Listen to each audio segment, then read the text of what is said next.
नमस्कार दोस्तों, मैं डॉक्टर ललित कुमार गंगेले अपने इस चैनल के शायद सबसे ज्यादा इम्पोर्टेंट वीडियो में आप सबका बहुत बहुत स्वागत करता हूं। और ये जो वीडियो है ये ऑब्वियसली एक ड्रग पिक्चर के बारे में है। और जैसा कि आप लोगों ने थंबनेल में देख लिया है, ये जो ड्रग पिक्चर है ये है सल्फर का ड्रग पिक्चर। जी हाँ दोस्तों, सल्फर का ड्रग पिक्चर है। तो सबसे पहली बात कि जो कमजोर दिल के लोग हैं वो इस वीडियो से कतई दूर रहें, पहली बात। दूसरी चीज, वो लोग जो बिल्कुल 5 मिनट के वीडियो के अंदर दुनिया जहान का ज्ञान लपेटने के मंशा से YouTube पे आते हैं, वो लोग भी इस वीडियो से कतई दूर रहें, ठीक है। क्योंकि अभी मैं इसको रिकॉर्डिंग चालू कर रहा हूं, अभी रात के 10:30 बजे हैं। मुझे एग्जैक्टली नहीं पता, कोशिश करूंगा कि 1 घंटे से अंदर को मैं वाइंड अप कर दूं, ठीक है। तो ये बहुत इम्पॉर्टेंट वीडियो है और आप सबसे एक चैलेंज देता हूं मैं, इस वीडियो को स्टार्ट करने के पहले आंख बंद करके, चाहे आपको 10 मिनट लगे, चाहे आपको 15 मिनट लगे, चाहे आपको 20 मिनट लगे, आंख बंद करके सल्फर का ड्रग पिक्चर को याद करने की कोशिश करिए कि आपने अपनी जिंदगी में आज तक जो सल्फर पड़ी है उसके बारे में आप क्या जानते हो। और जब वो आप एक बार कंक्लूजन पे पहुंच जाए कि हाँ आपने रिकॉल कर लिया है सब कुछ, देन आफ्टर आप उसके बाद ही इस वीडियो को स्टार्ट करिएगा। और मैं इस बात का आपको पूरा विश्वास दिलाता हूं कि आपकी जो सल्फर, जो जानी हुई सल्फर है, रियली में जो सल्फर ड्रग का ड्रग पिक्चर है वो उससे एकदम मुख्तलिफ है और एकदम अलग है। और इस वीडियो के एंड तक मैं इस बात का दावा करता हूं कि आपको सल्फर जैसी बड़ी ग्रैंड मेडिसिन आपके फिंगर टिप्स पे आ जाएगी। और इसके अंदर सल्फर को मैं की नोट्स के थ्रू समझाऊंगा और इसके अंदर हम सल्फर के 34 की नोट्स के बारे में बात करेंगे। और 34वें की नोट तक पहुंचते पहुंचते आप लोग सल्फर को बहुत अच्छे से समझने लग जाएंगे। क्योंकि सल्फर की एक प्रॉब्लम है कि सल्फर जो है बातचीत करने के दौरान तो बड़ी अच्छी दवा लगती है। जब दो डॉक्टर आपस में बैठते हैं और वो एक दूसरे से बतियाते हैं और सल्फर के बारे में कुछ चर्चा करते हैं चाय पे, तब तो दोस्तों बड़ा अच्छा लगता है इसके बारे में बात करना। But on the clinical ground and on the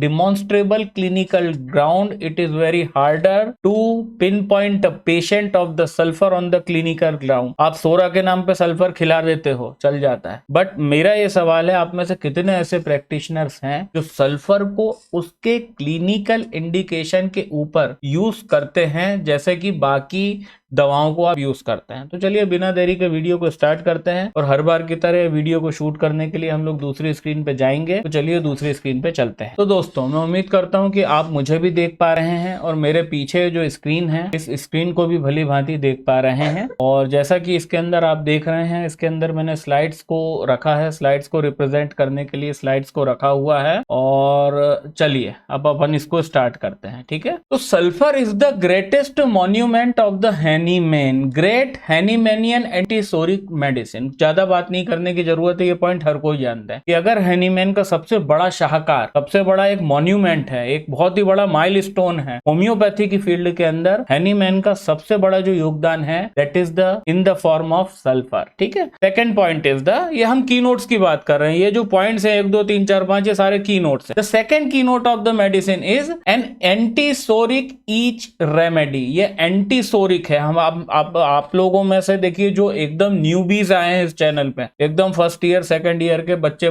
हैं जिनको बिल्कुल नहीं पता कि एंटीसोरिक और सोरा और ईच का क्या रिलेशनशिप है, तो उसके बारे में मैं नहीं बताऊंगा इतना डिटेल में। बट जो मैच्योर प्रैक्टिशनर्स हैं, खासकर ये वीडियो उन्हीं लोगों के लिए है, आप लोगों को अच्छे से पता है कि what is the relationship between the psora and the itch. जो ईच है, जो खुजली है, वो सोरिक माइजम का प्राइमरी मैनिफेस्टेशन है। तो an antipsoric and itch remedy है, ये खुजली की दवा है। खुजली मतलब सोरिक माइजम के लिए एंटीसोरिक मेडिसिन। अब इसके बारे में क्या कहा गया है कि सिंस 1000 ईयर्स, ये 1000 साल पहले से लोग जानते थे, ये एंशिएंट मेडिसिन का नॉलेज है। Year sulphur has been used as the most powerful and specific remedy against the itch और ईची प्रॉब्लम के लिए सल्फर अभी से यूज नहीं हो रही है, या फिर ऐसा नहीं है कि हैनीमैन ने प्रूव करी उसके बाद यूज हो रही हो।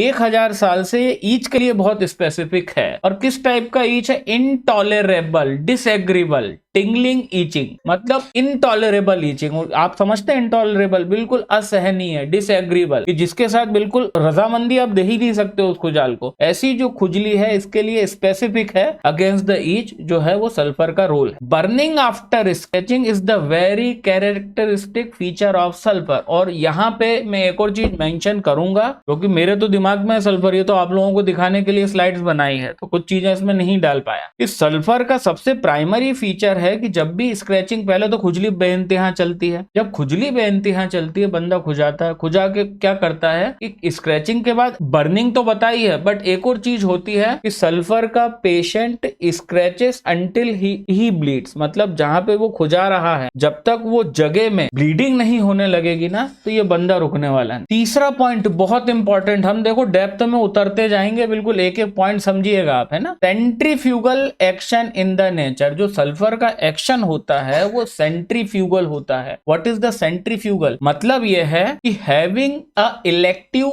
Affinity for the skin acts from with in outward. मतलब सल्फर या कोई भी एंटीसोरिक मेडिसिन, ठीक है, कोई भी, मतलब सल्फर हो गई, सोराइनम हो गई, हमारी ग्रेफाइटिस हो गई, आर्सेनिक हो गई, ये सब ग्रैंड एंटीसोरिक मेडिसिन। तो ना सिर्फ सल्फर का, इन सबका जो एक्शन है that is the centrifugal. Centrifuge क्या होता है? सेंट्रीफ्यूज एक डिवाइस होती है जिसके अंदर वो गोल गोल घूमता है, और जब वो गोल गोल घूमता है तो वो जो चीजों को सेंटर से पेरीफेरी पे फेंकता है। इन द सेम मैनर जब सल्फर का जो एक्शन है वो सेंट्रीफ्यूगल है, कि जितनी भी सप्रेस्ड डिजीजेस हैं in the form of latent psora, sulphur क्या करती है अपने सेंट्रीफ्यूगल एक्शन के कारण उसको रिफ्लेक्ट करती है स्किन के ऊपर, और इसलिए कहा जा रहा है having a elective affinity for the skin act from with in outward, ठीक है। और ये एंटीसोरिक स्टोरी टेलिंग, मतलब यही स्टोरी टेल करना है मुझे, इसलिए मैंने ये लाइन डाली कि antipsoric. What is सोरिक miasm? सोरिक miasm मतलब होता है ईच। अब ईच को जनरली गधे लोग तो क्या समझते हैं, ऑइंटमेंट दे दो, स्टेरॉइड दे दो, दबा दिया। अब वो वहां से सप्रेस हुआ और वो इंटरनल ऑर्गन के ऊपर जाता है, इंटरनल ऑर्गन को अफेक्ट करता है। और जब ऐसा केस हमारे पास आता है हम उसको सल्फर देते हैं। सल्फर क्या करती है अपने सेंट्रीफ्यूगल एक्शन के कारण सेंटर से बीमारी को खदेड़ के और लतिया के वो स्किन के ऊपर, मतलब पेरीफेरी पे भेजती है। And this is what is known as the centrifugal action of sulphur. तो it has centrifugal action in nature, ठीक है। अब इसी से संबंधित अगला पॉइंट है कि corresponds to the cases of the suppression and latent psora. आप लोगों के लिए ये भी समझना बहुत कठिन नहीं है, क्योंकि देखिए being homeopath we are the last line of a defence of any patient. या तो वो मर चुका होगा हमारे आने तक तो हमारे पास नहीं आएगा, और अगर आएगा तो वो हमारे पास आएगा दुनिया जहान के से लुट के, पिट के, पैसे खर्च करके और अपनी बीमारी के अंदर इजाफा करवा के। तो जब वो हमारे पास आता है ना तो वो बेसिकली सप्रेशन का ही केस होता है, क्योंकि उसकी स्किन डिजीज को whatever it is, whether it is the psoriasis, whether it is the eczema, ectopic dermatitis, whatever it is, उसको सप्रेस कर दिया जाता है। अब वो हमारे पास आता है तो सप्रेशन के कारण आता है, सप्रेशन के साथ आता है, और वो सोरा की लेटेंट स्टेट में हमारे पास आता है। और ये जो कंडीशन है वो जो हमको बहुत फ्रिक्वेंटली हम लोग देखते हैं, खासकर हम स्किन डिजीज के अंदर बहुत फ्रिक्वेंटली देखते हैं, ये जो कंडीशन है इसको सल्फर बहुत ही बखूबी करस्पॉन्ड करती है। और इसलिए यहाँ पे लाइन लिखी है, corresponds the cases of suppression और latent psora, specially skin suppressed skin diseases and eruption, act centrifugally and bring back the eruption. Sorry, eruption की स्पेलिंग गलत लिख दी मैंने, ठीक है। तो ये क्या करते हैं, जो सप्रेशन लेके आते हैं और हम सल्फर टिकाते हैं, सल्फर जैसे ही हम टिकाते हैं तो वो बिल्कुल स्प्रिंग जैसे छूटती है चिटक के, वैसे ही इनका सल्फर के सेंट्रीफ्यूगल एक्शन के कारण इनके सारे इरेप्शंस वापस से सरफेस पे आ जाए। It is as simple as that, ठीक है। अब हम आते हैं अगली स्लाइड पे। ये है 5वां कीनोट सल्फर का, ठीक है। बहुत देखो आगे तक जैसे जैसे वीडियो बढ़ेगा तो बातें बहुत गहरी और बहुत गहन और कई लोगों के दिमाग की और उनकी जो सोच है उससे बाहर चली जाएंगी, तो ध्यान से देखिए। समझ में नहीं आ रहा वीडियो को रिवाइंड करके देखिए। Most important inter current medicine of the अक्खी, मतलब होल मटेरिया मेडिका। अब इंटर करेंट मेडिसिन आप सब लोग जानते हैं कि जब भी केस स्टैंड स्टिल आ जाता है तो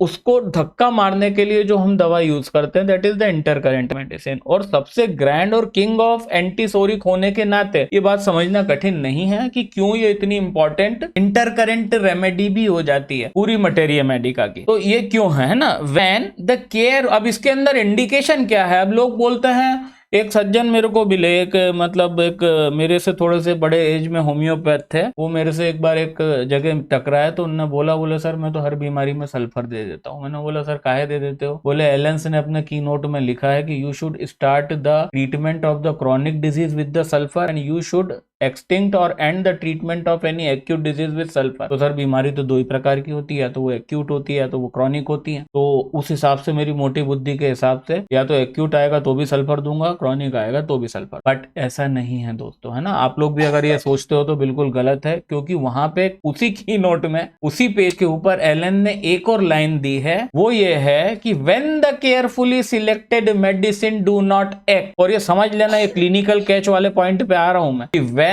the carefully selected medicine do not act specially in the acute disease. और क्रॉनिक के लिए यहाँ पे सोराइनम है, and here is the clinical catch. और दोस्तों यही क्लिनिकल कैच है, इसमें बंदा जाके फंस जाता है। बंदा ये सोचता है कि क्रॉनिक डिजीज का भी मैं ट्रीटमेंट का जो करूंगा वो सल्फर से करूंगा। देखो एक्यूट के अंदर जनरली सल्फर तक जाने की अच्छी है, एक अच्छा अगर होम्योपैथ है, एक इंटेलिजेंट अगर होम्योपैथ है, तो उसको जनरली एक्यूट डिजीज के अंदर सल्फर इस्तेमाल करने की जरूरत बहुत रेयरली पड़ती है। पहली बात यह। दूसरी बात यह माफ कीजिएगा, अब क्रॉनिक जो केसेस होते हैं, खांसी जो क्रॉनिक केसेस होते हैं, कोई भी क्रॉनिक लिंगरिंग केसेस होते हैं, बंदा फिर हमारे पास आके हमारे जूनियर डॉक्टर सर पीटते हैं, अरे सर वो तो सही नहीं हो रहा, इंडिकेशन तो रस्टॉक्स के थे पर रस्टॉक्स दे दी, थोड़ा दिन फायदा हुआ, फिर वहीं आ गया, स्टैंड स्टिल पे आ गया, फिर मैंने तो सल्फर दिया, फिर मैंने सल्फर 30 दिया, 200 दिया, 1M दिया। तो here is the clinical catch. ये क्लिनिकल पॉइंट है कैच करने के लिए कि जिस पर्पस के लिए आप क्रॉनिक डिजीज के अंदर सल्फर को प्रिटेंड कर रहे हो, बेसिकली वो एक्यूट डिजीज के केस में है। In the chronic cases you have to use the psorinum in the state of sulphur. Instead of sulphur आपको सोराइनम यूज करनी है। और इसलिए एक बार पॉइंट को रिवाइज करते हैं, most important intercurrent remedy of the whole materia Medica.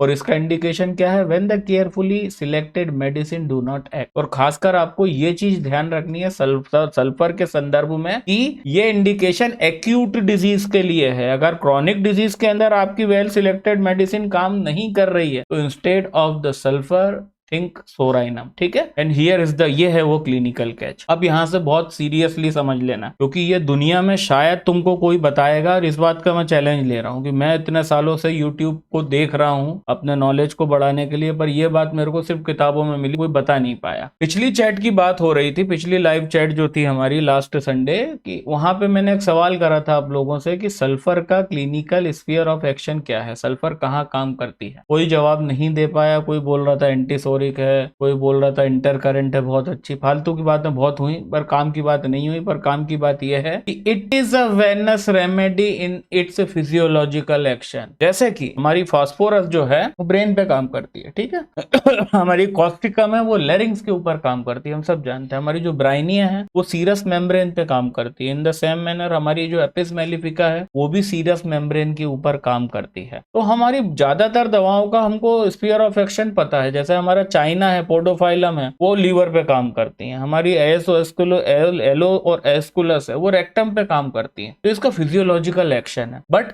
दिक्कत ये होती है कि जो जितनी ग्रैंड मेडिसिन हो जाती है ना, मेडिसिन जितनी बड़ी हो जाती है, उसका फिजियोलॉजिकल एक्शन समझना उतना टफ हो जाता है, क्योंकि जो स्फीयर ऑफ एक्शन इतना ज्यादा विराट और बड़ा हो चुका है कि अब आप उतने बड़े स्फीयर ऑफ एक्शन में आप कैसे बताओगे कि इसका फिजियोलॉजिकल एक्शन, मतलब कहीं तो बॉडी में एक जगह होगी ना जहां पे वो जाके एक्ट करती है और अपना काम शुरू करती है, वो प्राइमरी फिजियोलॉजिकल एक्शन होता है। एंड हियर सल्फर में कि it is a venous remedy in its physiological action for the venous troubles. Sulphur is the hard core venous remedy, याद रखिएगा, ठीक है। Blood vessels seem to be relaxed. जो blood vessels है, खासकर veins की बात हो रही है, seems to be relaxed with the sluggish circulation, ठीक है। और ये पूरी कहानी वेनस होना, वेनस रेमेडी होना, ब्लड वेसल्स का रिलैक्स्ड हो जाना, सर्कुलेशन का स्लगिश हो जाना, ये सब मिलके काय में रिजल्ट करता है? Result in the flushed face from slightest irritation. कि जरा सा इरिटेशन होगा तो सल्फर पेशेंट का जो फेस है ना, that will got flushed face हो जाएगा, ठीक है। एकदम ऐसा लगेगा चेहरे पे पूरा खून उतर आया, लाल हो जाएगा, पर्पल हो जाएगा। Sulphur has varicose veins. अब देखो, अब हम यहाँ पे बोल रहे हैं वेरिको मतलब वेनस रेमेडी है, तो भाई वेनस रेमेडी है तो ऑन द फिजिकल ग्राउंड उस पेशेंट के अंदर हमको कैसे कैसे स्पीयर में पता चलेगा कि अगर ये वेनस है तो कहाँ का काम लगा रही है patient? Sulphur has varicose veins, ठीक है, sulphur has the piles, sulphur has the haemorrhoids, ये सब वेरिकोज वेन्स के फॉर्म है, which are enlarged, burn and stings, जो एनलार्ज हो जाती हैं, ये हेमोरॉइड्स और पाइल्स की बात हो रही है कि वहां पे वेनस एनलार्जमेंट हो जाएगा, उसमें जलन पड़ती है और सुइयां सी चुभती हैं, stings. Varicose in the extremity, है वेरिकोस अल्सर की बात हो रही है, जो मेरा बहुत बहुत वायरल वीडियो है और आप सब लोग जानते हैं उस बारे में। वेंस इवन अल्सरेट, ये वेंस इसकी इतनी खराब है सल्फर पेशेंट की कि उनके अंदर अल्सरेशन भी हो जाता है और कई मर्तबा वो रप्चर भी होती है और वो ब्लीड भी हो। अब यहां से छठे पॉइंट से दिमाग में चीजें डालने लगिएगा, क्योंकि छठे के बाद इसके आगे आने वाले कम से कम जो 5 पॉइंट हैं उसका बेस यही पॉइंट बना रहा है कि sulphur is a venous remedy. इसके बाद जितने पॉइंट आएंगे उनके अंदर यही बात होने वाली है कि sulphur is the venous remedy. तो चलिए अब अपन अगली स्लाइड पे चलते हैं। तो जैसा कि मैंने बताया इस छठे पॉइंट से मेन कहानी चालू हो रही है, जहां पे हमने समझा कि इसका फिजियोलॉजिकल एक्शन है कि it is a venous remedy, ठीक है ना, it is a venous remedy. अब आते हैं हम 7वें पॉइंट में। अब ये इसके बाद के बहुत सारे पॉइंट में पहले भी बोल चुका हूँ, सब आपस में इंटर रिलेटेड है, तो वेनस चीज को याद रखना चालू करिएगा। Venous constitution and venous engorgement. Constitution क्या है सल्फर पेशेंट का? That is the venous constitution, ठीक है। और वेनस कॉन्स्टिट्यूशन में क्या हो रहा है? वेनस एनगॉर्जमेंट। एनगॉर्जमेंट मतलब वेन्स के अंदर वेन्स की पेटेंसी खराब होने के कारण वेन्स के अंदर हमेशा ब्लड के भरे रहने को, कंजस्टेड रहने को हम कहते हैं एनगॉर्जमेंट। अब यहाँ पे inflammatory condition with purple appearance of the inflamed part. अब ये देखो, सबसे पहली चीज वेनस रेमेडी थी, कॉन्स्टिट्यूशन पेशेंट का वेनस है, वेनस एनगॉर्जमेंट हो रहा है। जब भी एक सिंगल पार्ट के ऊपर बॉडी के अंदर कभी भी कंजेशन ऑफ ब्लड होता है तो वहां पे इट इज अंडरस्टूड कि कोई ना कोई इन्फ्लेमेटरी फिनोमिना होने लगता है। जैसे कि हमने एकोनाइट के अंदर पढ़ा कि aconite corresponds to the first stage of inflammation, तो इसलिए फर्स्ट स्टेज ऑफ इन्फ्लेमेशन का आर्टीरियल टेंशन, आर्टीरियल एक्साइटमेंट के कारण एकोनाइट के अफेक्टेड पार्ट के अंदर इन्फ्लेमेटरी प्रोसेस स्टार्ट हो जाता है, और वो कौन सी स्टेज को बिलोंग करती है? फर्स्ट स्टेज को। In the same manner venous constitution होने के कारण और वेनस एनगॉर्जमेंट होने के कारण कॉमन सेंस है। अब इसका एक एग्जांपल ले लें कि मान लीजिए किसी पेशेंट की, एक सल्फर पेशेंट की पैर की वेन्स खराब है, वेनस कॉन्स्टिट्यूशन है, वेनस रेमेडी चाहिए उसको, वेनस एनगॉर्जमेंट है, उसके कारण उसको पैर के अंदर नीला नीला पड़ा है, काला पड़ा है, मतलब उसको कहीं ना कहीं वेरिकोज अल्सर की इनिशियल स्टेज की स्टार्टिंग होगी, और उस स्टेज में उसका पैर लाल नहीं दिखेगा, उस स्टेज में उसके पैर का पर्पल अपीयरेंस होगा। आप में से मेरे बहुत से सब्सक्राइबर हैं जिनके घर में वेरिकोज अल्सर्स के केसेस हैं और जिनको मैं पेट कंसल्टेशन देता हूं, तो आप लोगों ने ये अच्छे से देखा होगा, और बीइंग डॉक्टर आपने देखा होगा कि कहानी कहां से चालू हुई, एक खराब वेन से चालू हुई। इन द सेम मैनर सल्फर को अगर आपको समझना है तो आप वेरिकोज अल्सर के पेशेंट की अल्सर होने के पहले की स्टेट को समझिए कि पैर की नस हुई खराब, नस खराब हुई और पैर के अंदर एनगॉर्जमेंट ऑफ वेनस ब्लड हो रहा है, वेनस ब्लड पैर में रुक रहा है, उसके कारण एक पैर जिसकी नस खराब है वहां पे स्वेलिंग होगी और इन्फ्लामेटरी प्रोसेस स्टार्ट हो जाएगी, इन्फ्लामेशन स्टार्ट हो जाएगा, and that will not of bright red blood colour ना, वो ब्राइट रेड कलर का नहीं होगा, वो पर्पल कलर का होगा, वो ब्लूइश कलर का होगा। क्यों? क्योंकि वहां पे नस खराब हो गई, भाई कॉमन सेंस है, नस खराब हो गई और लौटता खून रुक रहा है, वेनस ब्लड रुक रहा है, that is why it will be the purple in the colour. और यहाँ पे यही बात हो रही है कि वेनस कॉन्स्टिट्यूशन एंड वेनस एनगॉर्जमेंट और इसके फलस्वरूप inflammatory condition with the purple appearance of the inflamed part. अब सल्फर के अंदर ये यूनिकनेस आपको हर जगह दिखेगी कि सल्फर का जब भी इन्फ्लामेशन होगा तो वो इन्फ्लामेशन के पीछे कहीं ना कहीं कोई वेनस लफड़ा होगा और उसका पर्पल अपीयरेंस होगा ऑफ द इन्फ्लेम्ड पार्ट। और in fact in the measles the exanthemata, exanthemata मतलब समझ लीजिए जिनको नहीं पता है कि जितनी भी इरप्टिव डिजीज होती है, जैसे पहले जमाने में स्कारलेट फीवर होता था, उसके बाद स्मॉल पॉक्स हुआ, ये दोनों खत्म हो गए, फिर चिकन पॉक्स आया, फिर मीजल्स आया, मीजल्स के साथ साथ ऐसे कई और बीमारियां हैं जिसके अंदर इरप्शंस आते हैं। तो कोई भी बीमारी के अंदर जब इरप्शंस आने वाली कोई एक्जेंथेमेटस डिजीज बोलते हैं इनको, मतलब एक ऐसी डिजीज जिसके अंदर स्किन पे इरप्शंस आते हैं और उन इरप्शंस को बोलते हैं एक्जेंथेमेटा। ठीक है, कि इन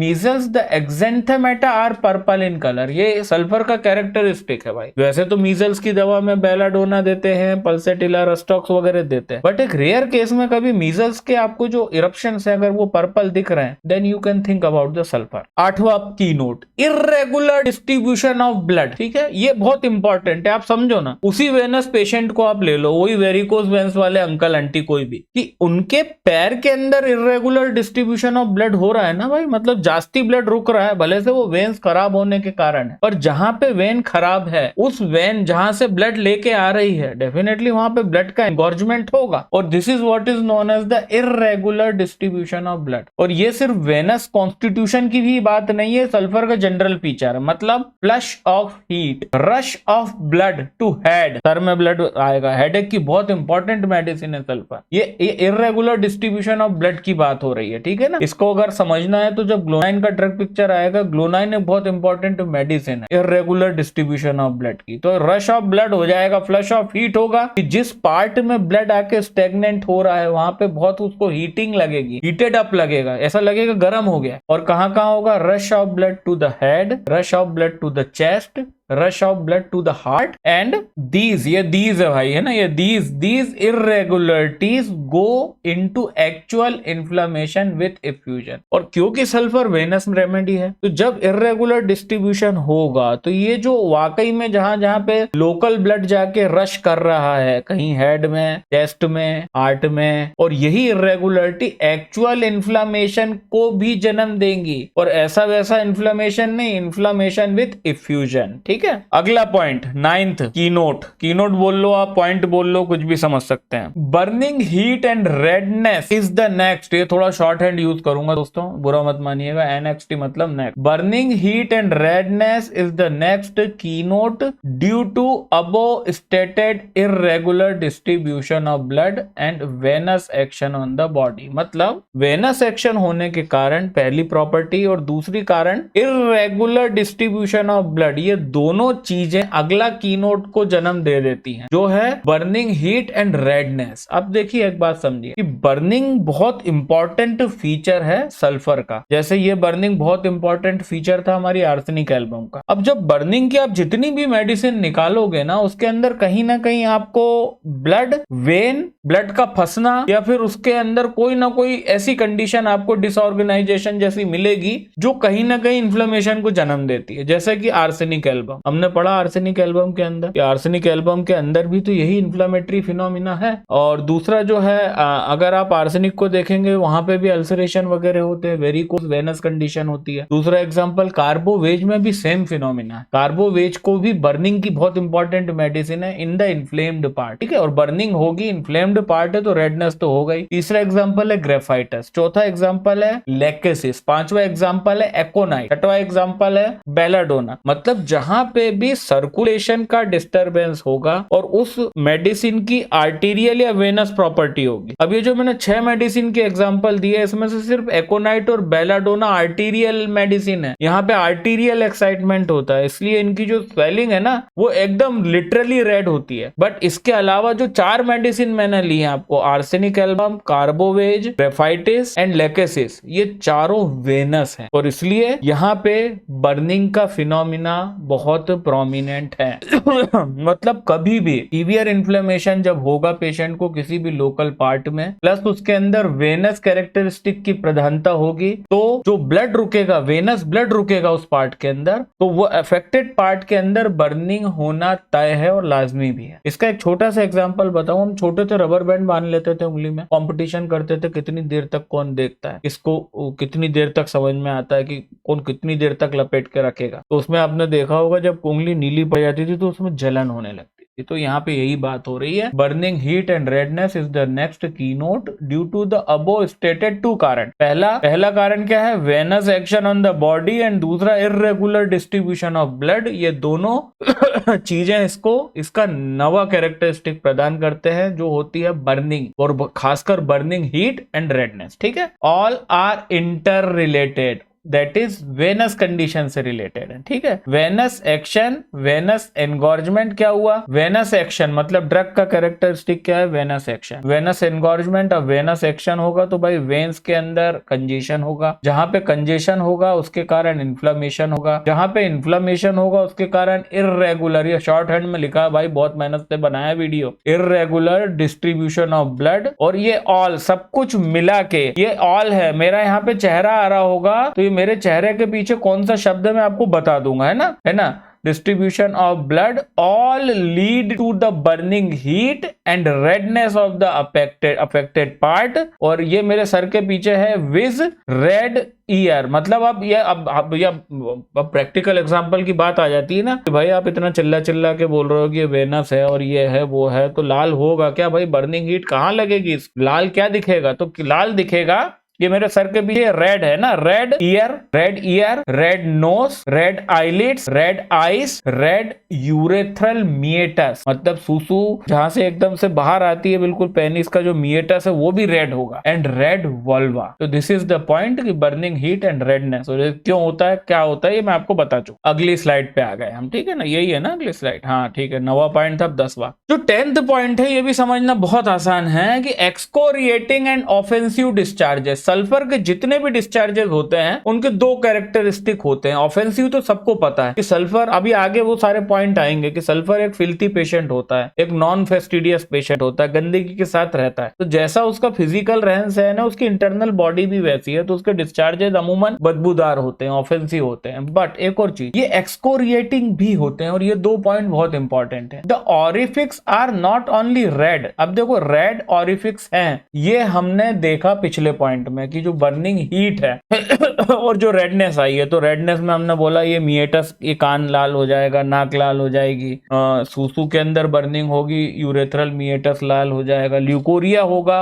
एक्रीड ल्यूकोरिया होता है, ये सब पॉइंट है आगे, पर मैं एक छोटा सा आपको वो बता रहा हूँ इसका, मैं छोटा सा इसका कुछ एग्जांपल्स दे रहा हूँ कि जो एक्रीड ल्यूकोरिया के कारण वल्वा लाल हो जाएगी, है ना, जो वजाइना है वो लाल हो जाएगी। तो ये जो होते हैं the orifices are not only red, वो रेड नहीं होते हैं बट ऑल्सो सोर भी होते हैं, and hypersensitive due to excoriating discharges. Sulphur के जो डिस्चार्जेस होते हैं वो एक्सकोरिएटिंग होते हैं, जैसे हमने यूफ्रेशिया ऑफिसिनालिस में अपन ने सबने पढ़ा है एक्रीड लैक्राइमेशन, कि उसको आंसू आते हैं तो वो एक्रीड आंसू होते हैं। इन द सेम मैनर हमने एलियम सेपा पढ़ी, एलियम सेपा के अंदर जो उसके नेजल डिस्चार्जेस हैं वो एक्रीड बताए हैं, बट सल्फर पेशेंट के सारे डिस्चार्जेस होते हैं ऑफेंसिव, बदबूदार और एक्सकोरिएट, और वो सिर्फ पार्ट को लाल नहीं करते हैं बट ऑल्सो सोर एंड हाइपर सेंसिटिव भी बनाते हैं। ठीक है, अब जल्दी से इसको पढ़ के खत्म करते हैं। The discharges from every part of the body are offensive and excoriating. ठीक है पहली चीज। दूसरी चीज, सल्फर को सारी की सारी म्यूकस मेम्ब्रेन से कैटेरल डिस्चार्ज होता है, ये समझ लो। सल्फर का पेशेंट बहुत कैटेरल डिस्चार्जेस का फ्रॉम म्यूकस मेम्ब्रेन से विक्टिम होता है, and the discharges are everywhere excoriative. ये बेचारे की समस्या दुविधा है बहुत ज्यादा, एक तो बहुत डिस्चार्जेस होते हैं और डिस्चार्जेस सारे एक्सकोरिएट करते हैं, जैसे कोराइजा एक्सकोर मतलब एक्सकोरिएट कर रहा है, शॉर्ट हैंड लिख रहा हूं थोड़ा समझिएगा, है ना, कोराइजा एक्सकोरिएट लिप, जैसे कोराइजा होगा तो ये अपर लिप जो है वो एक्सकोरिएट हो जाएगा। ल्यूकोरिया एक्सकोरिएट्स द वजाइना, जब ल्यूकोरिया होगा तो वजाइना एक्सकोरिएट कर देगा। एक्सकोरिएटिंग यूरिनेशन होगा तो यूरिन के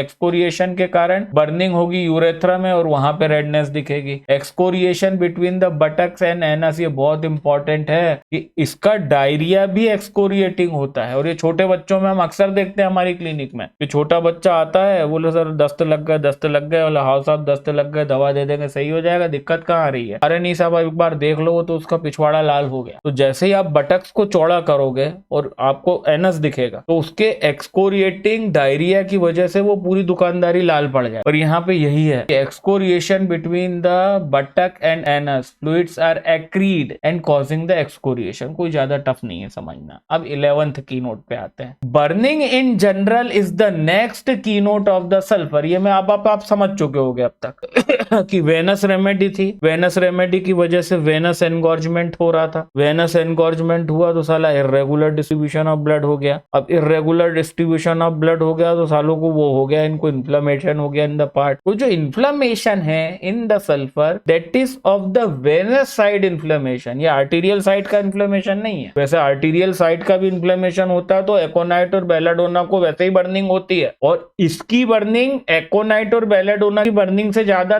हृदय विदारक है। That is why burning is the next general, burning in general is next keynote of the sulphur. Sulphur है, ये गलती हो गई स्पेलिंग में, है ना। ड्यू टू वेनस नेचर, अब ये वही बात है जो मैंने अभी आपको हिंदी में बोली, due to venous nature and inflammatory tendency burning becomes very important feature of sulphur. Burning everywhere, ठीक है, एवरीवेयर विथ, ये विथ है मेरे सर के पीछे, ये है ना, burning everywhere with congestion, skin burns here and there. HR and TR का मतलब है skin burns here and there in spots, ये स्पॉट्स है। और ये मेरे सर के पीछे जो लिखा है कंटिन्यू, मतलब इसके आगे का जो पॉइंट है इसके आगे के स्लाइड में हम कंटिन्यू करेंगे। तो मतलब हर जगह बर्निंग हो रही है, बर्निंग एवरीवेयर है, बर्निंग है जो that is associated with the congestion. Skin में भी इसको बर्निंग होती है, इसको स्किन इरप्शंस होते हैं, उसमें खुजाने के बाद बर्निंग होती है, बर्निंग बहुत होती है मतलब कुल मिला के, है ना, here and there in the spots. ठीक है,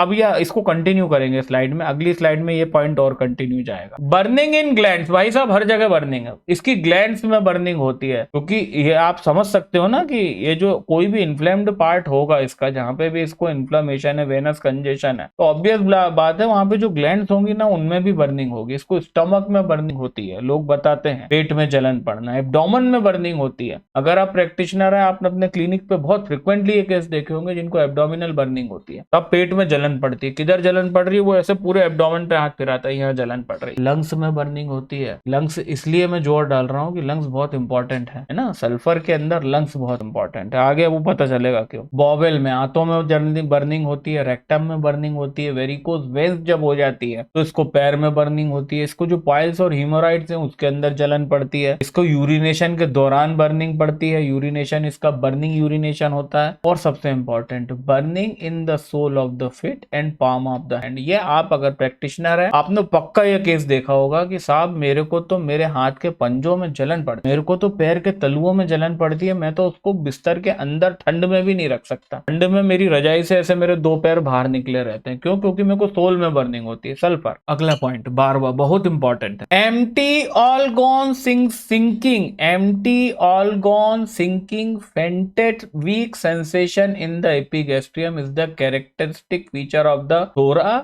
and sulphur specially at the 11 AM। ये जो होता है यहाँ एपिगैस्ट्रियम, यहाँ पे खाली खाली लगता है और अगर आप में से बहुत सारे प्रैक्टिशनर्स देख रहे होंगे, आप जानते होंगे इस बारे में कि empty organ sensation eight the 11 AM, जो सुबह के 11 बजे, और कैंट ने लिखा है वहां पे कि जरूरी नहीं है, it is not needed to be that precise, कि वो 11 बजे ही होना चाहिए, ऐसा कोई जरूरी नहीं है। बट ये हाँ कि वो होता तो है, ये बात तो है कि वो सेंसेशन होता है, जरूरी नहीं है 11 बजे, 11 बजे है तो फिर तो डेफिनेटली सल्फर। तो एम्प्टी, खालीपन, फेंट फीलिंग, वीक फीलिंग, मतलब बड़ा अजीब सा लगता है यहाँ पे, वो कई बार पेशेंट उसको बता नहीं पाते, और उसके लिए ये 4-5 शब्द में एक बार और बोल रहा हूँ। एम्प्टी मतलब खाली, ऑल गॉन जैसे सब गायब हो गया, वहां से जीरो हो गया, वैक्यूम बन गया। सिंकिंग, कई लोग बताते हैं डूबने जैसा लगता है। Faint weak sensation in the epigastrium is the characteristic, और ये कैरेक्टरिस्टिक सिर्फ सल्फर का नहीं है, ये सोरिक माइज्म का कैरेक्टरिस्टिक है, इस बात को याद रखिएगा, है ना। ये सोरा का स्पेशल फीचर है। अब because we are right now making the video about the king of psora जो कि सल्फर है, तो इसके अंदर ही 11 बजे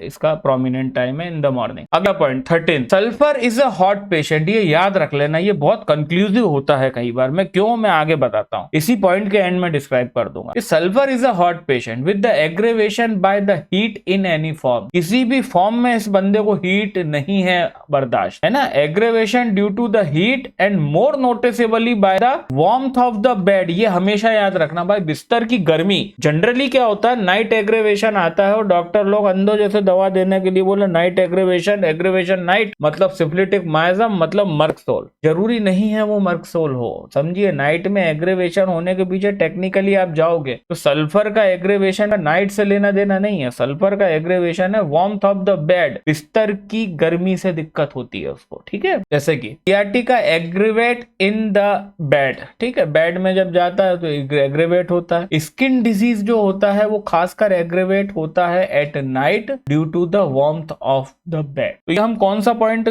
चल रहा था हमारा, ये चल रहा था burning in general is the next key note. तो ये हम बर्निंग के बारे में हमने इतना लंबा पढ़ा कि इसको पूरे ऑर्गन्स में बर्निंग होती है, इसको सूसू में बर्निंग होती है, इसको पैर के पंजों में बर्निंग होती है, ठीक है, वो पढ़ लिया। अब हम यहाँ पे आ गए, अब ये बर्निंग से ही रिलेटेड ये पॉइंट था। ये हॉट पेशेंट होता है और इन एनी फॉर्म इसको हीट से एग्रेवेशन होता है, खासकर heat of the bed, bed का जो वार्मथ होता है उससे बहुत परेशानी है भाई। 14th पॉइंट, ठीक है, 14th पॉइंट है aggravation and at night and mid day. ये अच्छे से याद कर लेना। नाइट तो समझ गए होगे आप लोग की वार्मथ ऑफ द बेड से होता है, पर ये मिड डे क्या है, मिड डे मतलब दोपहर के 12 बजे। Sulphur has relation to the both moon and sun. Sulphur का मून, चंद्रमा और सूरज दोनों से संबंध रखती है सल्फर, इसके कारण and therefore mid day is the another sulphur aggravation. तो every 12 hour is the most characteristic periodicity in the sulphur.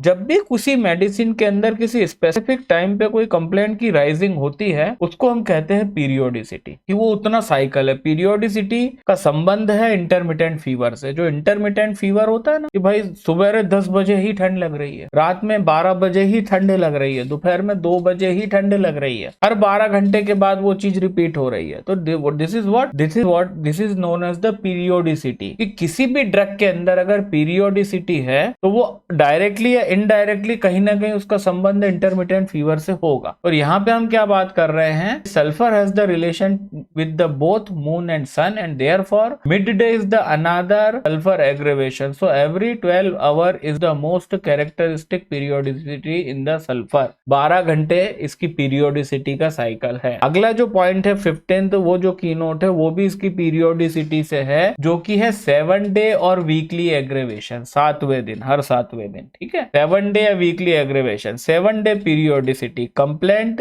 That comes once a week. जैसे एग्जांपल के लिए हेडेक हर 7वें दिन पे, दैट इज द सल्फर। तो सल्फर में 2 पीरियोडिसिटी है, एक 12 आवर्ली पीरियोडिसिटी है हर 12 घंटे में चीज रिपीट होने की, और एक है 7 डे की periodicity once a week repeat होने की। अगला point, standing is the worst position for the sulphur patients. Standing position aggravate, standing is the worst position for the sulphur patient. ये आदमी खड़ा नहीं रह सकता। अच्छा, जो पॉइंट है ये मेरे को बहुत ज्यादा बेसफुल तो नहीं लगते कि aggravate on the standing. Standing aggravate करती है माइंड के कंजेशन को, डिजीनेस को, स्टमक को, एब्डोमिनल सिम्टम। बट हाँ, ये बात सही है कि सल्फर पेशेंट के लिए standing is the worst position. अगर आपको एक मेट्रो के अंदर सल्फर पेशेंट को आइडेंटिफाई करना होगा तो ये बहुत अच्छा तरीका है कि उसकी नजर हमेशा रहेगी अगर कोई सीट खाली नहीं है। वैसे तो हर आदमी ये चीज करेगा, पर सल्फर के अंदर बैठने की ईगरनेस बहुत ज्यादा रहती है, उसको खड़े रहने से कुछ विशेष तकलीफ है। That is why it is very important की नोट ऑफ सल्फर, ठीक है। अब यहाँ पे जो है कुछ छोटे छोटे एग्रेवेशन आ रहे हैं, उसके बाद कुछ बड़े पॉइंट आगे आएंगे तो थोड़ा सा वीडियो को हल्का भी हो जाएगा। 17th पॉइंट है एग्रेवेशन आफ्टर स्लीप। लेकेसिस क्यों लिखा है आगे, अच्छे से समझ लीजिए। पूरी रिपर्टरी में, दुनिया की कोई भी रिपर्टरी, कोई भी बीमारी का एग्रेवेशन अगर आफ्टर स्लीप हो रहा है, कि सो गया तो सो के उठ के बीमारी बढ़ गई, सोया था तब ठीक था पर जैसे ही सो के उठा बीमारी में 4 चांद लग गई। ये लेकेसिस का बहुत ग्रैंड की नोट है। ये लेकेसिस पढ़ेंगे जब तो उसमें बताऊंगा मैं। ये सल्फर का भी बहुत इंपॉर्टेंट फीचर है, that is why I had mentioned it here, ठीक है। एग्रेवेशन फ्रॉम वॉशिंग, ये मेरे सर के पीछे जो है ना ये वॉशिंग है ना, washing. Aggravation from washing and bathing, नहाने से। अब सल्फर फिल्थी पेशेंट है, सबको पता, आगे वो सारे पॉइंट आ रहे हैं जो बहुत इंपॉर्टेंट है। ये बहुत फिल्थी, बहुत गंदगी से रहने वाला पेशेंट है, नहाना धोना इसके लिए बहुत अच्छा नहीं है। और कहीं ना कहीं इसके नहाने धोने में रुचि ना होने का एक मेन कारण भी यह है कि if he is the sulphur patient, और mostly sulphur patient skin patient ही होता है, तो इसकी जो स्किन डिजीज है ना वो नहाने से एग्रेवेट हो जाए, तो इसकी ये बहुत बड़ी समस्या है। And that is why aggravation from bathing and washing. ठीक है, अब हम अगली स्लाइड पे चल रहे हैं। एग्रेवेशन आफ्टर ईटिंग, ये बहुत इंपॉर्टेंट है, ये याद रखिएगा। सल्फर का खाली पेट रहेगा मस्त रहेगा, खाना खाया दिमाग खराब करने लगेगा, उसको दिक्कतें चालू होगी। Other medicine नेट्रमिन। 20th की नोट, अर्ली मॉर्निंग डायरिया, ये बहुत इंपॉर्टेंट है। वैसे आजकल तो इसके क्लासिकल केसेस हमको नहीं मिलते हैं, क्योंकि ये सारे के सारे करते क्या है, वो एलोपैथिक डॉक्टर की दवाइयां चबा चबा के आ जाते हैं, तो हमको ये सिम्टम मिलता नहीं है। अदरवाइज ये सल्फर का बहुत इंपॉर्टेंट सिम्टम है। क्या? Early morning diarrhoea. Sulphur diarrhoea belongs to the time between midnight to morning. Midnight मतलब आधी रात से एकदम अर्ली इन द मॉर्निंग के बीच में कहीं पे इसको डायरिया के लिए इसको प्रेशर बनता है। The diarrhoea drives him out of bed, और मेन मुद्दे की बात है कि वो डायरिया ही उसको बिस्तर से बाहर निकालता है। It is generally thin and watery, और जनरली ये थिन एंड वाटरी होता है, तो इस पॉइंट में समझाने का कुछ नहीं है, बहुत कैरेक्टरिस्टिक फीचर है ना। सिद्धांत अलंकार जो हिंदी में किताब है उसमें बहुत बड़ा लेख है इसके ऊपर कि early morning diarrhoea is very characteristic feature of the sulphur. 21st point है ना, 21वां पॉइंट, सपुरेशन एंड सपुरेटिव प्रोसेसेस। दोस्तों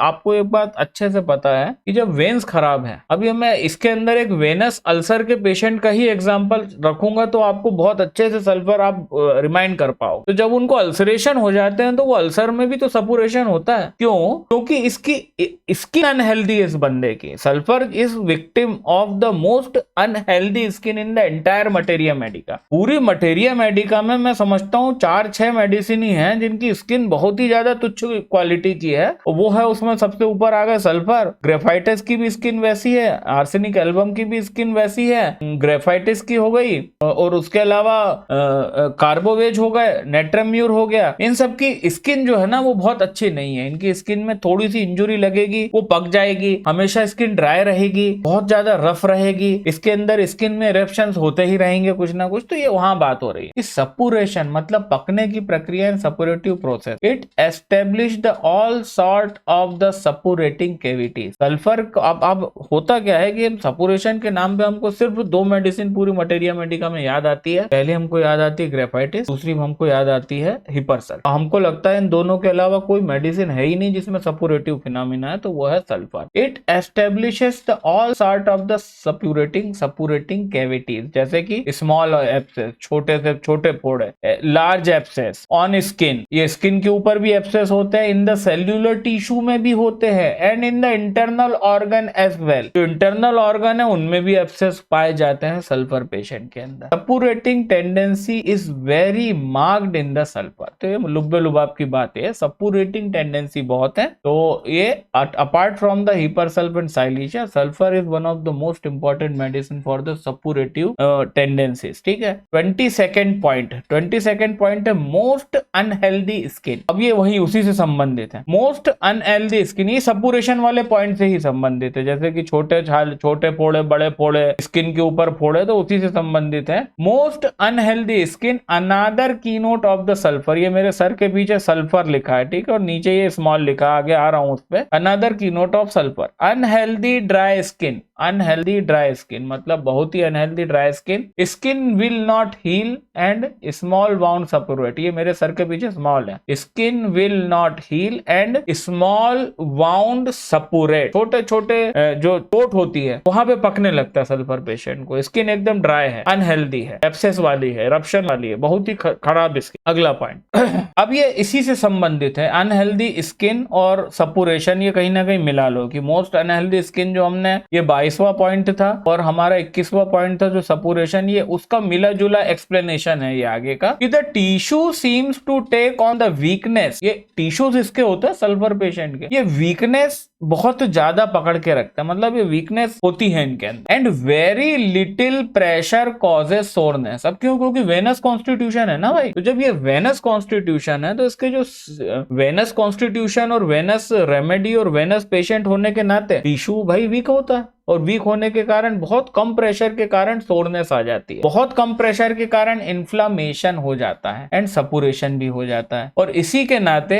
bad sores from the forms too early due to the feeble circulation, क्योंकि वेनस रेमेडी है, वेनस रेमेडी है, circulation blood का उतना है नहीं, फीबल सर्कुलेशन है और टिश्यूज जो है वीक है, तो हल्के से प्रेशर के कारण बैड सोर्स भी बन जाते हैं due to the feeble circulation. और यही जो पूरा इतने सारे पॉइंट जो हैं इनका मिला के आगे जो कंक्लूजन निकलता है कि इंड्यूरेशंस भी होते हैं। What is induration? इंड्यूरेशन मतलब हार्ड स्वेलिंग की बात हो रही है, आगे मैं क्लियर करूंगा। कॉर्न्स बनते हैं, अगर आपने ऐसा चप्पल पहना सल्फर पेशेंट ने जो बहुत टाइट है, तो जहां पे भी फ्रिक्शन होगा वहां कॉर्न बन जाएगा। And the inflammation and callosities on the pressure, callosities वही कॉर्न की बात हो रही, corn on pressure. 23rd point बहुत इंपॉर्टेंट है, alternation between the skin and asthmatic complaint. कोष्टक में है arsenic album, alternation between the skin and asthmatic complaint. अब आप में से बहुत से लोग जानते हैं कि जो एम्ब्रियो होता है भ्रूण, उसके अंदर एक्टोडर्म, मीजोडर्म और एंडोडर्म, 3 लेयर से ही हमारा पूरा शरीर बना रहता है। अब एग्जैक्टली मैं नाम भूल गया हूं, बट हमारे लंग्स और हमारी स्किन सेम लेयर से बन, और यही कारण है सोरिक पेशेंट के अंदर टेबल टेनिस चलता है between the skin and asthma. अगर स्किन इरप्शंस को सप्रेस करो तो अस्थमा हो जाएगा, अस्थमा को ठीक करने बैठे तो स्किन के ऊपर इरप्शन वापस आ जाएंगे। Other medicine is the arsenic album. यही वही सेंट्रीफ्यूगल एक्शन और एंटीसोरिक वाली बात आ रही है, ठीक है। 24वां पॉइंट, वेरिकोज अल्सरेशन। ये स्पेलिंग गलत हो गई, ये वेरिकोज अल्सरेशन है। अब ये भी बहुत डिटेल में मेरे को बताने की जरूरत नहीं है, क्योंकि जो 9वां point,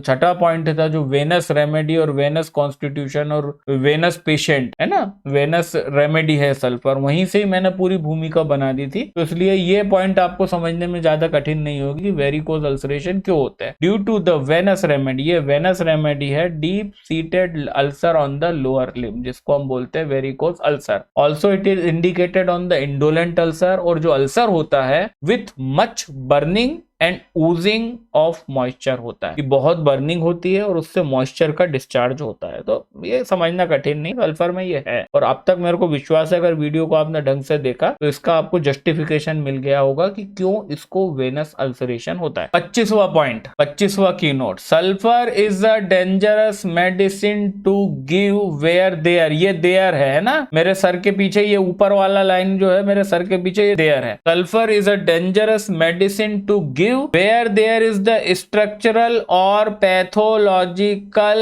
disease exist especially in, ये अब अगली लाइन में आएगा, ये जो नीचे वाला पॉइंट है मेरे सर के पीछे ये है especially in। अब इन कहाँ है वो आगे आएगा। तो ये एक बहुत डेंजरस मेडिसिन है उस केस में जहां पे स्ट्रक्चरल चेंजेस हो गए हैं या फिर पैथोलॉजिकल चेंजेस या कोई पैथोलॉजिकली कैरेक्टराइजेबल डिजीज मौजूद हो। स्पेशली इन कहाँ पे है ना, अच्छा ठीक है, अच्छा specially in the internal organs है, वो यहाँ पे मैं मेंशन नहीं कर रहा हूँ। मतलब कहने का है कि जब भी पैथोलॉजिकल चेंजेस हमको दिख रहे हैं पेशेंट के अंदर या फिर स्ट्रक्चरल चेंजेस दिख रहे हैं, तो ये पॉइंट मैं पूरा यहाँ पे नहीं कर पाया पर मैं कर दे रहा हूँ। तो सल्फर को वहां कहा जा रहा है 200 पोटेंसी के नीचे यूज करना, कभी भी 200 पोटेंसी के ऊपर नहीं करना है। 26वां पॉइंट, ये भी आपको कहाँ बहुत हद तक वीडियो के शुरुआत में ही क्लियर हो गया होगा कि लेटेंट कंडीशन ऑफ सोरा और लेटेंट सोरा मेडिसिन फॉर और in the suppression of the eruption from cold from drug, या तो कोल्ड से इरप्शन हो गए हो या तो ड्रग मतलब एलोपैथिक ड्रग से इरप्शन सप्रेस हो गए हो, and even from the sulphur itself, मतलब externally as in the ancient time. पुराने जमाने में क्या था कि सल्फर स्किन पे काम करता है, ये तो इन लोगों को 1000 साल से पता था, पर इनकी प्रूविंग के पहले, हैनीमैन की प्रूविंग के पहले ये गधे क्या करते थे, ये सल्फर के ऑइंटमेंट लगा लगा के स्किन डिजीज को सप्रेस करते थे। तो ये latent condition of psora, latent miasm, latent psora के लिए बहुत इंपॉर्टेंट मेडिसिन है, और इसलिए इसके नाते किसी भी कारण से सप्रेशन ऑफ इसकी हुआ होगा, या तो कोल्ड के कारण या किसी एलोपैथिक ड्रग के कारण या फिर खुद सल्फर के कारण, तो ये उसके लिए मेडिसिन है। और ये अपने सेंट्रीफ्यूगल एक्शन के कारण लेटेंट सोरा को वापस से रीएस्टेब्लिश करेगी इन द एक्सप्रेस्ड सोरा, मतलब अंदर जो बीमारी सप्रेस हुई थी वो वापस से सेंट्रीफ्यूगल एक्शन से स्किन पे आ जाएगी इन the form of skin disease. ठीक है। 27वां पॉइंट बहुत इंपॉर्टेंट है, फिजिकल और constitutional look of the patient. Sulphur patient का लुक, अब मैं ये तो मानता हूं कि कॉन्स्टिट्यूशनल लुक के ऊपर मैं ज्यादा ध्यान नहीं देता क्योंकि बहुत कम मेडिसिन है हमारे पास जिनके अंदर वाकई में कॉन्स्टिट्यूशनल पेशेंट का लुक बताया गया, उसमें से सल्फर है। कैसा लुक है? स्टूप्ड शोल्डर, झुके हुए कंधे, लीन दुबला, लैंक मतलब अत्यधिक दुबला, हंग्री एंड डिस्पेप्टिक, ऐसा आदमी जो भूखा भी है और जिसका डाइजेशन सही नहीं है, ये सल्फर पेशेंट का लुक है। एक झुके हुए कंधे का दुबला पतला गरीब सा आदमी जो भूखा लगता है और जिसको देख के दिख लगता है कि यार ये कहीं ना कहीं माल नरिशमेंट का शिकार है। मैं माल न्यूट्रिशन की बात नहीं कर रहा हूं, ठीक है। आगे मैं क्या कह रहा हूं वो आपको आगे पता चल जाएगा। Many times indicated in the fatty round and well fade person, ऐसा जरूरी नहीं है कि सिर्फ दुबले पतले को, झुके हुए कंधे वाले को ही हम सल्फर देंगे।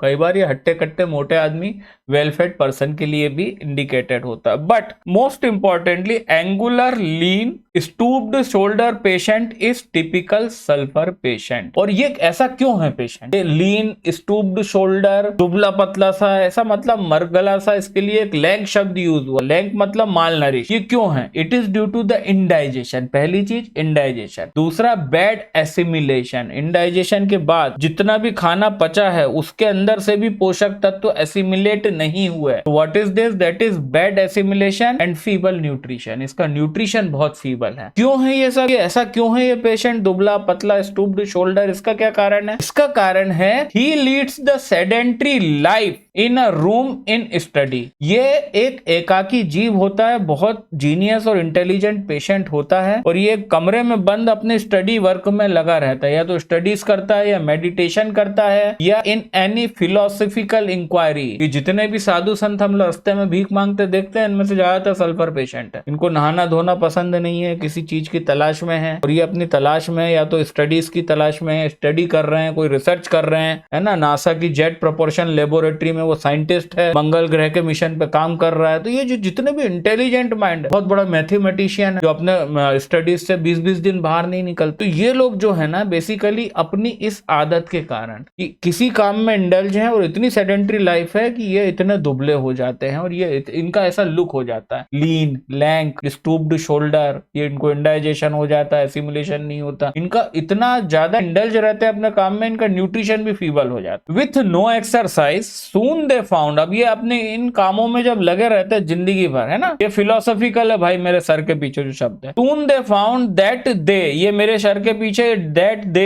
दे शॉर्ट हैंड में लिखा है, have to eat simple food and are dyspeptic. तो इनको क्या पता चलता है सालों तक अपनी इन दिनचर्या के बाद, फिर इनको at the end of the मतलब end of the many year इनको पता लगता है कि भाई ये लोग जो है ये बहुत ज्यादा इनका डाइजेशन पुअर है पहली चीज, और ये डिस्पेप्टिक है और इनको सिर्फ सिंपल खाना खाना है। तो this is the physical constitution of sulphur patient. अब हम आते हैं आगे, mental constitution of sulphur patient. ये बहुत इंपॉर्टेंट है और इसके मेंटल उसका मैं एक हल्का सा झलक आपको इसके फिजिकल कॉन्स्टिट्यूशन में दे चुका हूँ। ये लोग बहुत रिसर्च वर्क में, ये बहुत पढ़ाकू होते हैं रिसर्च वर्क में, ये अपने मतलब काम में मसरूफ रहते हैं। और ये काम क्या होता है? अ रेग्ड फिलोसोफर, बहुत अच्छा फिलोसोफर होता है sulphur patient. N inventor, work day and night in the thread cloth. Thread को क्लोथ मतलब तार तार हो गए कपड़े, कपड़े बदले ही नहीं, मतलब साहब चड्डी इतनी दिन नहीं बदली कि चड्डी तार तार हो गई, वही वाली बात है। लिटरली ये होता भी है कि इन्वेंटर दिन और रात अपनी लेबोरेटरी में जहां पे भी वो काम कर रहे हैं तार तार कपड़ों में काम करते रहते हैं। नो टाइम टू गेट फेस्टिडियस, साफ सफाई के नाम पे कोई समय ही नहीं है इनके पास। लॉन्ग अनकट हेयर, ये फिलोसोफरों के लंबे बाल देखते हैं अपन, साइंटिस्ट लोगों के, फिलोसोफरों के लॉन्ग अनकट हेयर। फेस एकदम डर्टी।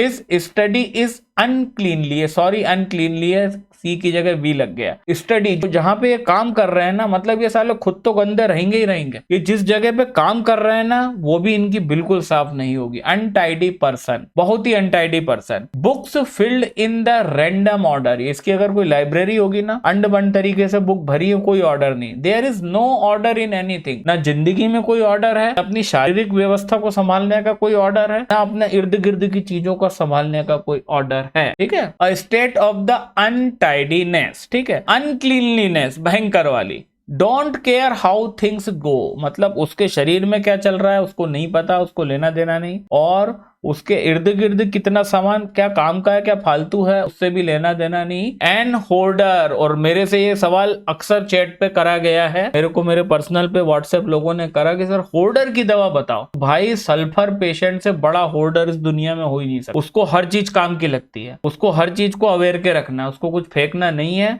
उसको ये लगता है कि कौन सी चीज मुझे कब काम आ जाएगी, वो फेंकने में विश्वास नहीं रखता। तो ये होर्डर है, और ये होर्डर है इसलिए इसका घर गंदा हो। सीधी सी बात है, अगर ये होर्डिंग नहीं करता तो ये अगर फेस्टिडियस होता तो फेस्टिडियस आदमी कभी भी इस तरह से होर्डिंग नहीं करेगा।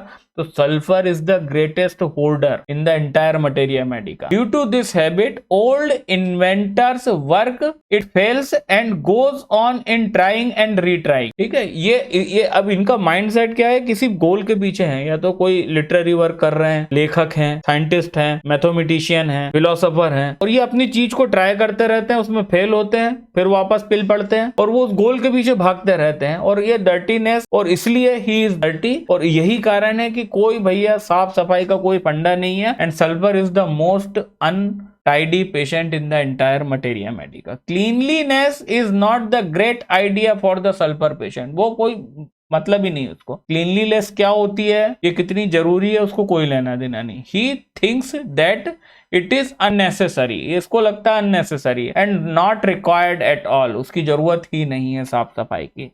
अब यहाँ पे एंड में एक लाइन लिखी है मैंने, sulphur baby hits eat his own catarrhal discharge from nose. ये मेरे सर के पीछे जो है ये नोज फ्रॉम, FRM मतलब शॉर्ट फॉर्म में फ्रॉम नोज करा है। सल्फर बेबी को आप पहचान सकते हो, आपने देखा होगा अगर आपकी गली मोहल्ले में मजदूर वगैरह काम करते हैं तो उसके कहीं एक लड़का टंगा रहता है, छोटा लड़का या लड़की, उसकी सी नाक बह रही होती है और वो नाक लिटरली उसके मुंह में जा रही होती है और उसको चाट रहा होता है। This is the sulphur baby. तो ये कहीं ना कहीं अनटाइडीनेस से संबंधित, अनक्लीनलीनेस से था, और ये पॉइंट मेरे को मिला, मेरी बुक में लिखा है जो मैंने लिखी है, तो मैंने इसलिए यहाँ पे डाल दिया। 29th पॉइंट, बस वीडियो खत्म होने वाला है, कोई दिक्कत की बात नहीं है ना। एक सेकंड में इसको मिनिमाइज कर लूं एक बार। 45, हाँ लगभग 1 घंटे के आसपास का वीडियो है।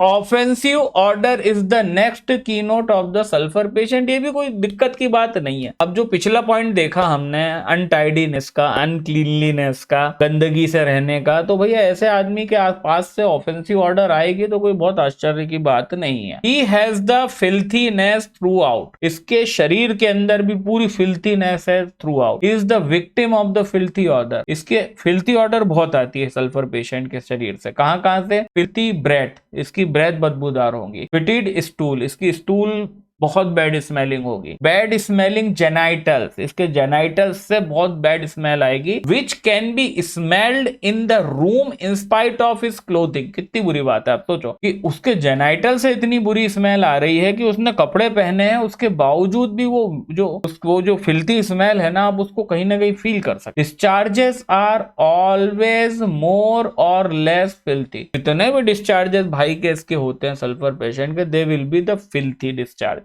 and has a strong offensive odor in spite of a lot washing। और ये जो इसके बदन की जो स्मेल होती है, जैसे लास्ट पॉइंट है axilla give the pungent order.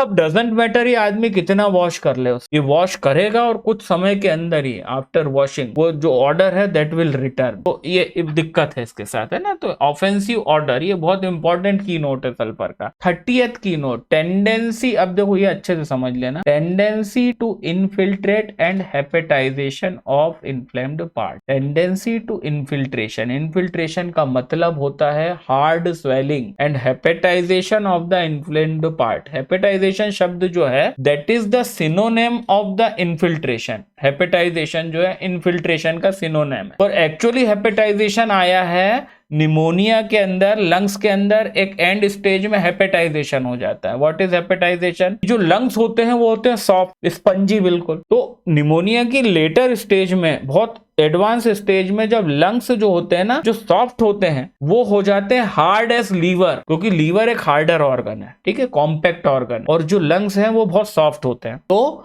At the later stage of pneumonia में जो लंग्स होते हैं ना, उनका जो टेक्सचर जो है वो लीवर जैसा हो जाता है, और लीवर के लिए शब्द यूज होता है हिपैटिक, और इसलिए लंग्स की उस स्टेज को जब वो कड़क पड़ जाते हैं उसको हम बोलते हैं हेपेटाइजेशन ऑफ लंग। और यहाँ पे जो हेपेटाइजेशन शब्द यूज हुआ है ये इन्फिल्ट्रेशन के सिनोनिम में हुआ है। तो tendency to infiltration and hepatization of the inflamed part, और कॉमन सेंस है। और इसको समझने के लिए वापस से अपने अंकल के पास चलते हैं जिनको वेरिकोज अल्सर है। तो जो वेरिकोज वेन्स है, उनको जो वेरिकोज मतलब उनकी वेन खराब हो गई है, उसके कारण उनके लगभग आधा लेग घुटने के 6 इंच नीचे का पूरा जो लेग है वो स्वेल्ड है, वो पर्पल कलर का है, प्लस वो हार्ड भी है। आप ये देखिए वो जो स्वेलिंग होगी वेनस स्वेलिंग होगी, आर्टीरियल स्वेलिंग में भी सॉफ्टर, बट जो वेनस स्वेलिंग होगी जहां पे वेनस ब्लड रुका है that will be not softer, वो जो स्वेलिंग होगी that will be the harder swelling. और उसी संदर्भ में यहाँ पे जो 2 शब्द यूज हुए हैं that is the infiltration and hepatization of the inflamed part due to being venous remedy. इसलिए मैंने यह पॉइंट डाल दिया कि आपको यह अंकल हमारे वेरिकोज वेन वाले जिनको हम एग्जाम्पल रख रहे हैं यहाँ पे सल्फर के एग्जाम्पल के, सल्फर को समझने के लिए उनका एग्जाम्पल रख रहे हैं, तो इसलिए ये पॉइंट डाला है कि वेनस रेमेडी होने के कारण ये 2 चीज हो रही है। It produces infiltration in inflamed part which become indurated and induration last for the year. ये बहुत इंपॉर्टेंट कि अब ये अंकल की बात ले लो कि it produces the infiltration in the inflamed part, when खराब हुई और उनका जो लेग है, लोअर लेग, खासकर पंजे के ऊपर से हल्का सा नीचे तक पूरा लोअर लेग जो है पंजे तक, वो हो गया इन्फ्लेम्ड, इन्फिल्ट्रेट हो गया। और इस चीज को बोलते हैं इन्फ्लेमेशन के बाद इन्फिल्ट्रेशन हो जाने को और कड़क पड़ जाने को बोलते हैं, या तो उसको बोलते हैं हेपेटाइजेशन या उसको हम बोलते हैं इंड्यूरेशन। इसका एक और शब्द है इंड्यूरेशन, ठीक है। और ये जो इंड्यूरेशन है दोस्तों वो सालों तक कायम रहता है। जिस तरह से हमारे जो वेनस अल्सर वाले अंकल हैं उनके पैर में जो पंजे में जो स्वेलिंग है, जो पर्पल कलर की है, जो इंड्यूरेशन है, जो हार्ड है, जो इन्फिल्ट्रेशन है, वो कई सालों तक कायम होती है। एग्जैक्टली सल्फर पेशेंट के अंदर भी इन्फ्लेम्ड पार्ट में यही होता है। Sulphur has the same tendency through out, hence a great for the hepatization and a great absorbent. अब ये मेरे सर के पीछे जो शब्द है ना, ये एब्जॉर्बेंट है, ये BENT है ना, स्पेलिंग गलत कर दी, एब्जॉर्बेंट है। सल्फर के अंदर सेम टेंडेंसी है थ्रू आउट, हर जगह, और इसी के कारण सल्फर एक बहुत ग्रेट रेमेडी है फॉर द हेपेटाइजेशन या इंड्यूरेशन। और क्योंकि ये इन दोनों की बहुत अच्छी मेडिसिन है, तो जब ये इंड्यूरेशन और हेपेटाइजेशन के केस में हम देते हैं, मतलब ऐसी इन्फ्लेम्ड पार्ट में जब इन्फिल्ट्रेशन और इंड्यूरेशन हो जाता है तो सल्फर काम करती है एज अ एब्जॉर्बेंट। ये बहुत इंपॉर्टेंट पॉइंट है। ये कैसा काम करेगी? एज अ एब्जॉर्बेंट काम करेगी। ये उस स्वेलिंग को जो हार्ड हो चुकी है, जो इन्फिल्ट्रेट हो चुकी है, जो इंड्यूरेट हो चुकी है, वहां पे उसको एब्जॉर्बेंट की तरह ये सल्फर वर्क करेगी और वापस से इकोनॉमी को नॉर्मल और नॉर्मलाइज करने के लिए काम करेगी, ठीक है। तो being a great absorbent indicated after acute illness, मतलब एक्यूट इलनेस मतलब इन्फ्लेमेशन की बात हो रही है, which do not entirely clear up. Example lungs मैंने पहले भी बोला था आपको कि लंग्स के ऊपर इन्फ्लेमेशन और इसके ऊपर लंग्स के ऊपर काम है। वो ये है कि जो आम एक्यूट सर्दी खांसी के बाद, खासकर खांसी होने के बाद, कई बार कुछ रिमिनेंट्स बच जाते हैं लंग्स के अंदर फाइब्रस एक्सुडेशन के, और वो कभी भी रिजॉल्व नहीं हो। तो दोस्तों सल्फर एक एब्जॉर्बेंट है, ठीक है। और जो लंग्स के अंदर इन्फिल्ट्रेशन हुआ है, कहीं ना कहीं एक्सुडेशन का इन्फिल्ट्रेशन इंड्यूरेशन हुआ है, उसको एब्जॉर्ब करने के लिए हमेशा एक्यूट सर्दी खांसी के बाद सल्फर जरूर दे दें, क्योंकि सल्फर उसको पूरा एब्जॉर्ब कर लेता है, ठीक है। As indicated for the absorption of the effusion. अब कहां पे इफ्यूजन है, हो सकता है सल्फर पेशेंट को जहां पे ये उसको एब्जॉर्बेंट का काम करेगी, वो है प्लूराइटिस, लंग्स के अंदर जो निमोनिया में होता है, हाइड्रोसेफेलस, सर में पानी भर जाना, इन द मेनिंजाइटिस कहने का मतलब, या फिर साइनोवियल एक्सुडेशन, जो घुटनों के अंदर जमाव हो जाता है, जल भराव हो जाता है, और वहां पे जो इंड्यूरेशन और इन्फिल्ट्रेशन होता है, उसको एब्जॉर्बेंट के रूप में काम करती है sulphur, to facilitate the absorption of the serous और इन्फ्लेमेटरी एक्सुडेट। तो सल्फर को हम कब यूज करेंगे? To facilitate the absorption of serous and inflammatory exudate in the brain में काय के लिए, या तो मेनिंजाइटिस या हाइड्रोसेफेलस के लिए, प्लूरा इन द प्लूरेसी के लिए, लंग्स के अंदर ब्रोंकाइटिस के केस के अंदर वो जो एक्सुडेट होते हैं, सीरस एक्सुडेट, इन्फ्लेमेटरी एक्सुडेट को एब्जॉर्ब करने के लिए, जॉइंट के अंदर सीरस एक्सुडेट को एब्जॉर्ब करने के लिए, एटसेट्रा। कब? जब when Bryonia and Apis fails for all the acute disease, ठीक है, खासकर कब, क्योंकि अब आप लोग यहाँ पे बात कर रहे हैं हम साइनोवियल एक्सुडेशन की या सीरियस एक्सुडेशन की, और मेरे जितने फॉलोअर्स हैं आपको पता है कि डॉक्टर साहब चिल्ला चिल्ला के ब्राइनिया ब्राइनिया चिल्लाते हैं सीरियस इफ्यूजन पे। तो यहाँ पे ये पॉइंट इसलिए है कि सल्फर, ब्राइनिया और एपिस जब फेल हो जाएं आपके निमोनिया के केस में, आपके ज्वाइंट के स्वेलिंग के केस में, आपके मेनिंजाइटिस के केस में, आपके हाइड्रोसेफिलस के केस में, दोस्तों sulphur is the next most important medicine in fact after the failure of the Bryonia and Apis. तो for all the acute disease to facilitate absorption and to produce resolution in the perfect way, sulfur is बहुत important। काय के लिए? absorption हो जाए serous या inflammatory exudate का, infiltration का, induration का, and to produce the resolution in the perfect way। ठीक है, अगला पॉइंट 31वां, rheumatism and rheumatic affection। Sulphur के नाम पे लोगों को सिर्फ स्किन और स्किन डिजीज, सोराइसिस और एक्जिमा याद आता है, जबकि ये बहुत इंपॉर्टेंट र्यूमेटिक मेडिसिन भी है। और इसका हवाला एक कोटेशन से मिला, ये कोटेशन लिखी है J.H. क्लार्क की dictionary to practical materia medica में, और वो ये है, a sea captain testified the frequency of rheumatism among his sailor but added when carrying cargo of the sulfur he had never has a case of the rheumatism on board। मतलब एक seller का statement है, captain का, ship के captain का, कि जब ये इंटरकॉन्टिनेंटल शिप के अंदर वॉयज पे जाते थे, शिप से एक कॉन्टिनेंट से दूसरे कॉन्टिनेंट पे जाते थे, तो वो जो सफर है वो 20-20 दिन, एक महीने का होता था, और समुद्र की हवाओं के कारण, ठंडी हवाओं के कारण सारे के सारे जो सेलर्स होते थे उनको रूमेटिज्म हो जाता था। बट उसने ये भी ऐड करा अपने स्टेटमेंट में कि जब भी वो व्यक्ति अपने कार्गो के अंदर सल्फर, क्रूड सल्फर लेके गया, तो एक भी केस सामने नहीं आया उसका, काय का,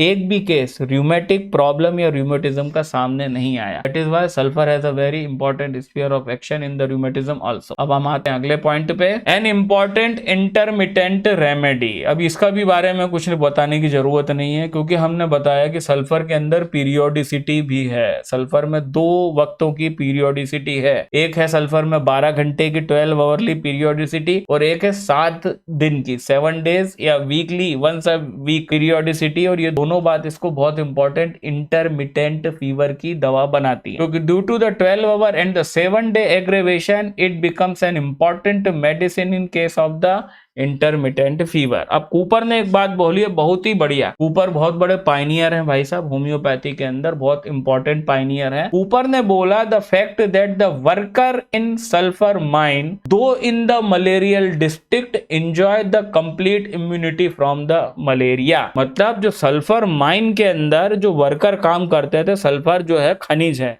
एक खनिज है, खनिज समझते हो ना, खनिज मतलब क्या बोलते हैं, एलिमेंट है, और वो जमीन के अंदर पाया जाता है। सल्फर की खदानें होती है, खदानों में से खोद खोद के सल्फर निकाल कर लाते हैं। तो जबकि खदान कहाँ थी, मलेरियल डिस्ट्रिक्ट में थी। एक खदान मौजूद है ऐसी जगह जहाँ पे मलेरिया है एपिडेमिक के रूप में, उसके बावजूद भी जो सल्फर माइनर्स होते थे, जो सल्फर की माइनिंग करते थे, उनको कभी भी सल्फर के मौजूदगी में, सल्फर की माइन में काम करने के कारण उनके अंदर इननेट इम्यूनिटी होती थी मलेरिया के लिए। ठीक है ना, तो यही पॉइंट है। 33 second last point, action on the portal vein and portal system, hence one of the most important medicine for the piles and haemorrhoids. अब जैसा कि मैंने बताया वेनस मेडिसिन है, सब जानते हैं, आपको बहुत अच्छे से समझ गए आप इतने देर में, 1.25 घंटे में। इसका एक बहुत प्रोमिनेंट एक्शन है सल्फर का पोर्टल वेन पे और पोर्टल सर्कुलेशन पे। ठीक है, पोर्टल सिस्टम के ऊपर, जो पोर्टल वेन हमारे लीवर में जाती है ना, नीचे की तरफ से लीवर के अंदर जाती है, पूरा का पूरा एब्डोमिनल और लोअर लिम्ब का ब्लड को फिल्टर करने के लिए, और इसी के कारण it is one of the most important medicine है for piles and haemorrhoid. Sulphur बहुत फ्रंट लाइन मेडिसिन है। और द लास्ट पॉइंट दोस्तों 34th, and due to all above mentioned 33 point it is a greatest antipsoric constitutional polychrest remedy of entire materia Medica.